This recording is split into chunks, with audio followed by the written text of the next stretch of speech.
The seeds never were, and mankind remains unforgiven.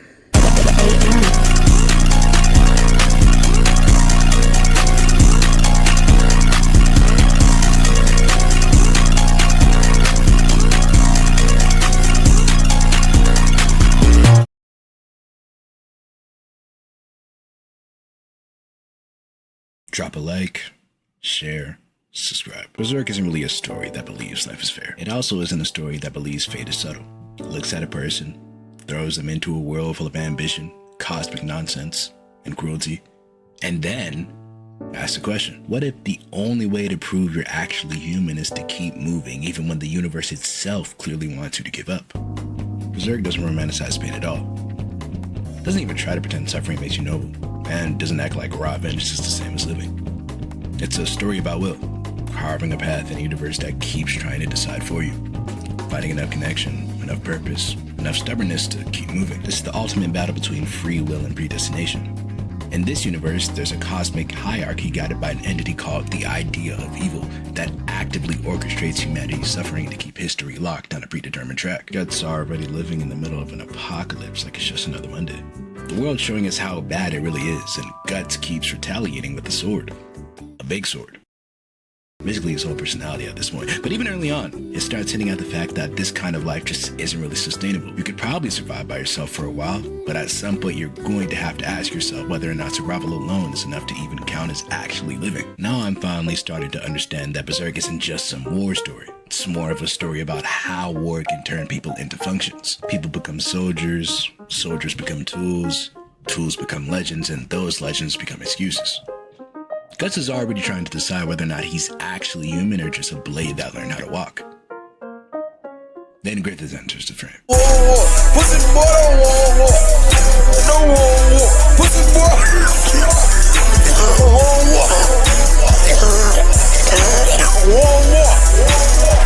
He's the ultimate symbol of hyperfocus and ambition, possessing a singular dream to have his own kingdom. Deeply unfair question to ask before breakfast, but this is where the Band of the Hawk really starts to matter. Because Griffith doesn't just arrive as a leader.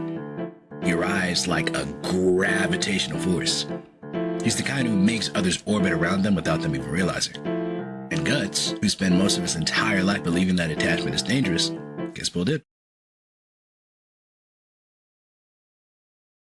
The story gets more interested in the contrast between Guts and Griffith.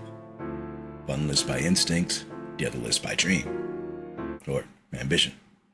One swings to survive, the other plans to conquer. One asks whether tomorrow even exists. The other acts like tomorrow is another thing he already owns. Guts genuinely starts to fit in with the Band of the Hawk in ways that absolutely shouldn't be possible. The thing about belonging is it always just sneaks up on you. One day you're barely tolerating people. Another day you realize you kind of love them. Episode 6 is where the fairy tale ends and the dark fantasy starts. Guts and the Hawk enter this stronghold only to find some thing named Zod. Gus is completely outmatched. Griffith rushes in to help him, and they do manage to wound it together, but Zod still knocks them both out. And right before Zod is about to kill them, he notices the mallet around Griffith's neck, looks at Guts, and gives a warning. If you think this man your friend, then know this. When you regard one another as brother, and this man's ambition crumbles, it is your destiny to face your death. The military campaign stuff keeps building, and Guts is realizing that being around people, good people, can slowly but surely change your life enough to actually matter. It's still kind of rough though, I won't lie. Still looks like he'd rather be stabbed than discussed. But now he's genuinely a part of something bigger, and that matters way more than any other sword fights do. Almost. To me personally, Griffith's dream is starting to look less like a hope and more like an obsession with good PR and great marketing. Sometimes he talks about his future like it's the only future. And the real scary part to me is he always says it with conviction. Like even I believe I'm helping to build something noble. I just hope he doesn't get too in his head. Gus has changed so much without realizing. He's not just a lone survivor anymore. And now he's vulnerable in a way he never wanted to be. It's beautiful though. More battlefield tension. More military campaigns. More of the Band of the Hawks showing they're really like that. The Hawks become the darlings of the Midland Court. Griffith is just chess playing his way through the higher-ups, surviving assassination plots, and using Guts as his personal dirty work cleaner. He even assassinates General Julius on Griffith's orders, but accidentally kills his son in the process, leaving Guts emotionally scarred, realizing that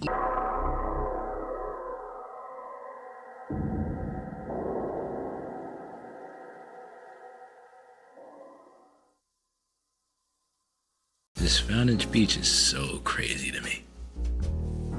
Griffith talks about his idea of friendship. Not just admiration, not just loyalty, not just people under his command. A true friend to Griffith is someone who could stand beside him as a true equal.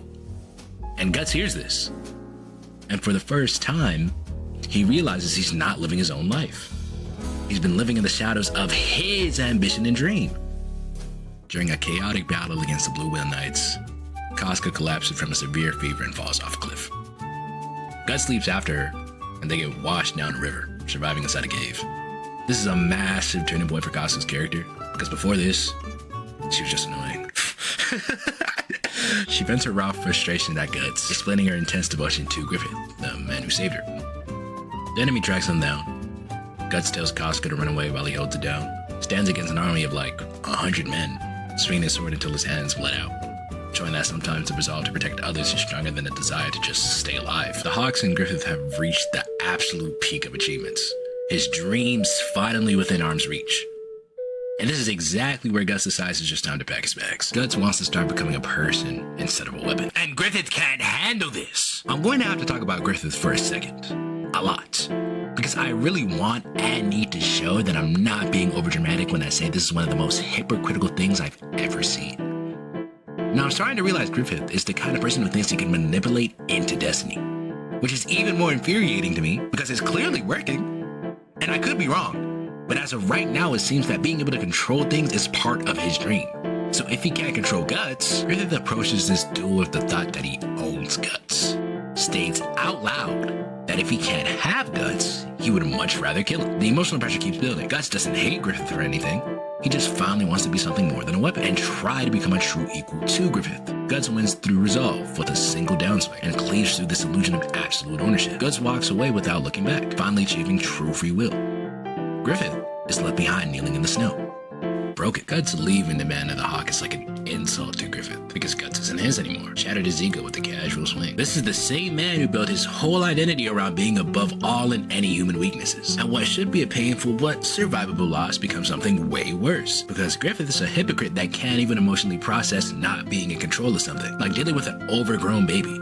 It's starting to seem like he's nothing under his ambition, and the tone starts shifting from drama to tragedy, because the dream Griffith spent so long building starts to fall apart under the weight of his inability to just accept a loss. And once this starts happening, everything becomes bad. Not just for him, but everyone. Like, Griffith started to act out of desperation, trying to recover some kind of meaning when there's none left. Only a year passes, but Gus returns after hearing the Band of the Hawk have been branded as outlaws, so he steps back in to rescue them. That's another core of Berserk's optimism. Even after you've been shaped by something, you can still always choose to be something else. The rescue starts inside the Tower of Rebirth, and Gus is no longer an isolated sword swinging to survive. He's willing to abandon his pride and risk himself for other people. When Guts and Casca finally cut their way down to Griffith's cell, they find a literal corpse of a man. Griffith's been physically and mentally ruined by a year of torture. See, I did some research, and apparently the tendons in his arms, legs, and shoulders were removed, paralyzing him. Most of his skin was also peeled away. His fingernails and toenails were ripped off. And he was repeatedly burned with hot irons and boiling water. And his tongue was completely cut out. In other words, his dream of a kingdom is impossible. And his ambition has left him completely powerless, trapped inside of a broken shell of a body, dependent on the same people he looks down on. Griffith's dream, which was holy to me at one point, is now just... As they flee, Griffith lies in the back of a wagon. He realizes Gus is the new center of the Hawks and tries to drive the wagon away in a desperate suicide attempt, crashing into a lake. When Guts finally understands his place, Griffith finally fully loses the illusion of control, and the universe itself shows us what it thinks of ambition without empathy. In exchange for his flesh and blood.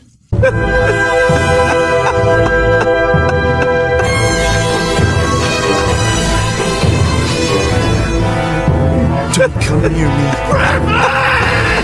Stay away from me. If you touch me, if you so much as touch my shoulder, I'll never be able to. You and I will never never be.